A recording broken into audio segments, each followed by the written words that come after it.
with something that I find is a little lesser known capability in Niagara. It always surprises me, so I always like to cover it, is using port 2 as a DHCP server for your IP controllers. We're going to start there, and then we're going to talk about decentralizing trends and putting them in your field controller, the best way to take advantage of that.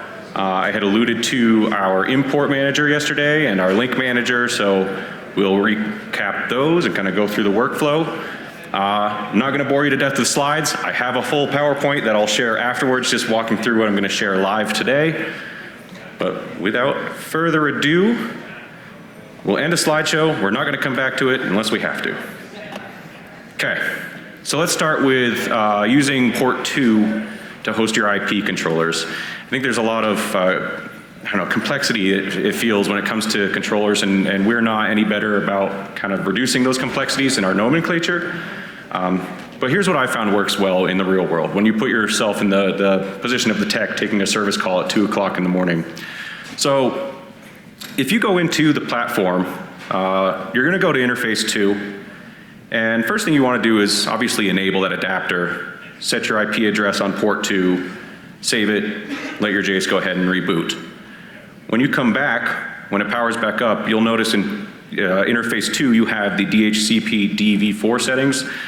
This is your DHCP server settings. It's not a client. So you can go ahead and enable that DHCP DV4 on port 2 and set your subnet. So there's your actual network. Set your net mask. And then client range low, this is where it's going to start to auto-assign your IP addresses. I always recommend reserve the first 15 or 20 IP addresses in case you do need something to live statically on that network. So it'll just, in this case, it'll start assigning at 10.110.210.15 and on. So once you save that, your station will restart. And now once you go to the station, obviously when you view your property sheet of your BACnet network, you can add an IP port. I've got IP port 2 here. It's pointed at EN1, and you can see it's got 10.110.210.1 is the IP address of port 2. But I have right now just a single IP controller below this network number 100, and it will auto-assign. The beauty of it is it doesn't really care what the IP address is. Niagara's looking for the instance ID of the controller. So now if you're the tech out in the field taking that service call at 2 o'clock in the morning, you can go ahead and just swap the controller, download it, make sure you set the instance ID, but then Niagara will do the rest, assign the IP address for you. And as you can see, in this case it got 10.110.210.173, but it takes some of the mystique out from setting IP addresses for IP controllers. I think that's about it on DHCP serving in port 2, but one caveat I found out the hard way, 4.13 got rid of this feature, and then it came back in 4.14, so if you are using this in 4.10, 4.11, and you upgrade to 4.13, you're going to have a bad time, so make sure you're using the latest rev. Okay, so now I want to talk about trends. Why you might, what I would call decentralize them, put them in the field controllers. There's a number of advantages to using BACnet trends. One major one, I'm not relying on the network. So if the network goes down, I don't have to worry about losing data. The trend data is still capturing in the field controllers. With our F4 series, Gen 4 controllers, we have real-time clocks in all of our field controllers, so you can build the trends down there. There's a few other advantages that I'd like to show you. So first, let me go ahead and I'm going to upload the program that I've got. We'll use my IP controller that I've got on. So in CCT, if you're familiar with it, because I have my controller hosted below a subnet, I'm just going to act as a BACnet router. If I come into the JS on port 1, I'm BACnet routing. It doesn't care what the physical layer is, MSDP or IP. So I'm just going to point it at my JS 192.168.10.10. I'm going to look for network number 100 using my Ethernet connection. It should find my IP controller that I've got here. And then we'll take a look at building the trends in CCT and then pulling that trend into Niagara and some of the advantages that you'll get. First things first, we connected. Controllers there. I'm doing this all live, so this is always fun. Take the risk of it working or not.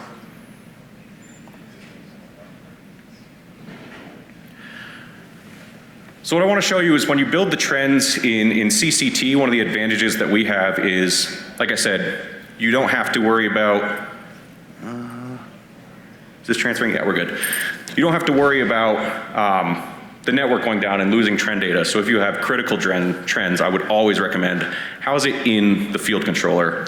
Another thing that you can do with CCT though, and our field controllers is I can set a COV trend, but if I have a great system and a zone temp that doesn't change by the COV increment in a certain period of time, I don't get a data capture.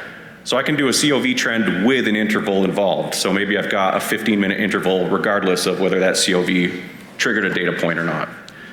So here's how we're gonna do that. In CCT, when I go to advanced, oh, hit the wrong button. Expand that window, don't make it small. I'm gonna go to my trends, right click and I can add a trend. And once I create that trend, I can edit it, call it whatever I want. Maybe we'll grab the supply fan status. I'm gonna pick which point I'm referencing. In this case, it's hardware and input, supply fan status. And I want the present value of that supply fan status. So by default, when I build a trend in CCT, it is an interval trend every 10 minutes. But if I set that to 0, now it's a COV trend. Right? I'll change it to 0.5 just for fun, binary on off, right? But I still want to capture a trend even if I don't change that state. So what I'll do is this COV resubscribe interval, if I set this to 900 seconds, now it's a COV trend with a 15-minute interval. So I get the best of both worlds. I'm not gonna miss a data point, but I'm also not gonna have 8 hours of no data when I'm capturing those trends. Set the number of trends I want. Maybe I'm gonna capture 500 down to the controller. What you'll see right here is I've got 288 trends out of 24,000. When I apply this, in CCT it's dynamic. It will show you how many samples you're taking up in the controller.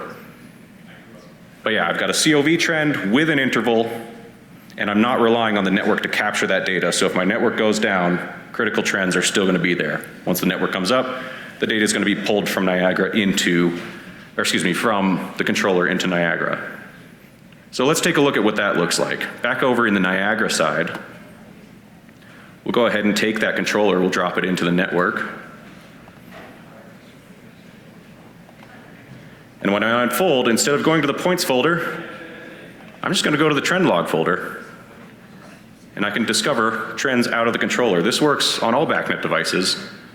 All I have to do is drag and drop that trend, and I get the same setup as though I'm bringing trends from a JACE up to a server. I can configure it to hold a certain amount, unlimited, whatever I may want at the supervisor controller.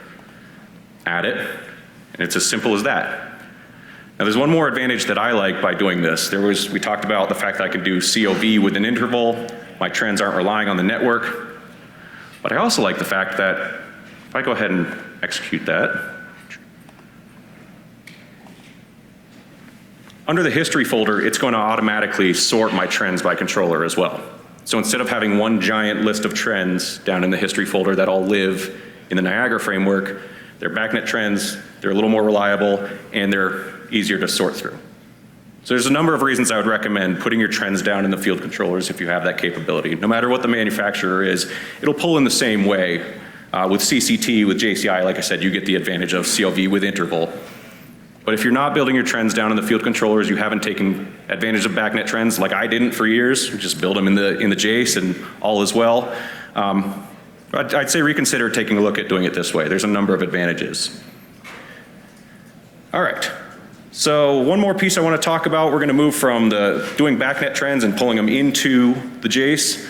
I talked on the import manager that we have at JCI yesterday. I kind of want to show that workflow. I had in the video I had in the background, I showed a bunch of VAV controllers, but I just want to highlight that we've got AHU controllers, VAV controllers. So If you're using JCI, you might want to take advantage of this. If you're not using JCI and you're going into an existing, let's just talk about the real world scenario, how many Metasys sites are out there that you're going in and maybe pulling out NAEs, NCEs, putting in a JACE. You can go to a third party to do that conversion for you, or you can use Johnson Controls Facility Explorer JACEs. And if you just pull the CAF files out of the field controllers, under the BACnet network, or an N2 network, we also have this, I have the JCI BACnet import manager. Now any controller in the database that doesn't have points, trends, alarms in it, it's just an empty controller, it's gonna show up in the import manager. And what I can do is just double click on that controller. I can also multi-select if I had several of them. Take that CAF file that I uploaded, and we'll go ahead and find it. See, I think I've got some files here. We'll just use this guy. When I selected that CAF file, it automatically came up with a standard graphic and a series of points that it's going to map based on templates that JCI has available in the FX workbench. So all I have to do is reference the CAF file, and I'm going to select create new graphic, go from false to true. When I hit OK, it's going to think for a little bit longer on my machine because someone hit sales instead of engineering when I came on board. So I've got a little slower machine, but you'll notice that controller is no longer in the import manager because it has points, trends, alarms, has actual objects in it. And so when I imported that, it built my graphic for me. I've got trends, I've got alarms, my slot sheets are set. We've got tuning policies that come along, preset, ready to go. So we're really reducing that engineering time. So like I said, if you're using JCI, as an FX user, take advantage of the import manager. If you don't like these graphics, that's fine. You can always go to Tools and our System Library Editor, and I can change based on different templates that we have available. I can change which graphics that it's using when you import that file. I can change which points I'm mapping. One thing I didn't mention is when I go into the points folder, I have trends, alarms. Let me take a look at our point extension manager. It's a quicker way. Here we go. We'll go to the AX version of it. I can see what I've got trends and alarms on those points as they come in. If I find I'm adding a trend to a particular point every time, I can just go in the System Library Editor and say, hey, put a trend on this point every time you map it in. Or I can use those templates that we've got and duplicate it and make my own template. I can change the graphics, whatever you may need. But the simple fact is you can take existing controllers on a network, pull the CAF files, and then use the import manager, and it does all the legwork for you. Now the graphics are all built in the supervisor, so as James had kind of shown earlier, you might want to take advantage of Niagara Virtuals. It's the best way I've found in this case to pull that data up and view it from a supervisor, or excuse me, from a server if you've got a server site. But if you weren't aware of the import manager, that's one thing that's really nice to take advantage of. All right, one other thing I'm gonna do, I guess I'll just build a new point. We'll call this OAT Shore.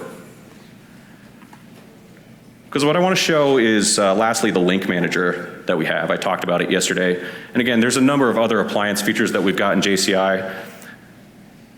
But if you go into the Facility Explorer folder, under the link folder, right now we have a link manager and a schedule manager. If I go to the link manager, this is what I was talking about yesterday. Instead of doing a right-click link mark and then link from a bunch of times, or trying to do it in program services, which is great, but sometimes a little tricky to actually propagate the batch editor. This kind of takes some of the guesswork out of program services. I can do a new link source in this link manager. Find the point that I want to link mark from, if you will. In this case, that OAT point I created. And I'll add it as a link source. I can add several link sources here. Now when I click on that link source, I can do new links from it. I'll do a new link. I can find all the points in my entire database I want. I can structure them by, or order them by point name if I want. I can multi-select other points. In this case, I want that OAT point I created here. I'm gonna pass it around to several air handlers, or in this case, just one. I can select where I'm linking it to, which input, hit link, and it's created that link for me. So I could do this across 1, 10, 50, 100 points with just a few clicks of a button without having to go through program services to do it. And another thing I like is as I click on that point, I'll see all of the associated links instead of going link by link to figure out what, or going into, I guess, the link manager of the point itself, the source link. But I can see basically all the links throughout my network or throughout my database from the link manager. We have a schedule manager that does the same. I would build a schedule and then I can link it all around.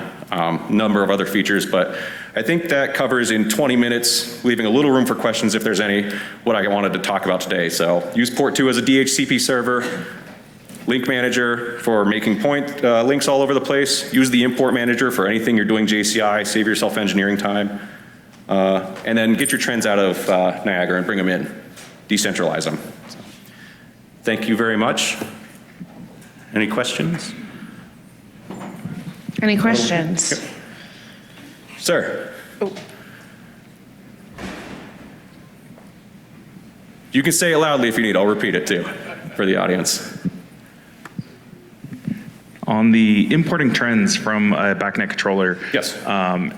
Is there a way to now associate that imported trend to that point in Niagara so that it gets the :history metadata, so that way you can actually use it by like right-clicking, hitting chart, things like that? That's the one piece I haven't figured out how to do yet. Yeah. Okay. It came up the last time I showed this, so maybe it makes sense, maybe not, but definitely in critical trends, I would still take advantage of it, and at least you only have to do the clunky bits for a couple of trends. So, any other questions? All right. Thank you, Doug. Thank Give you him very a round of much. applause.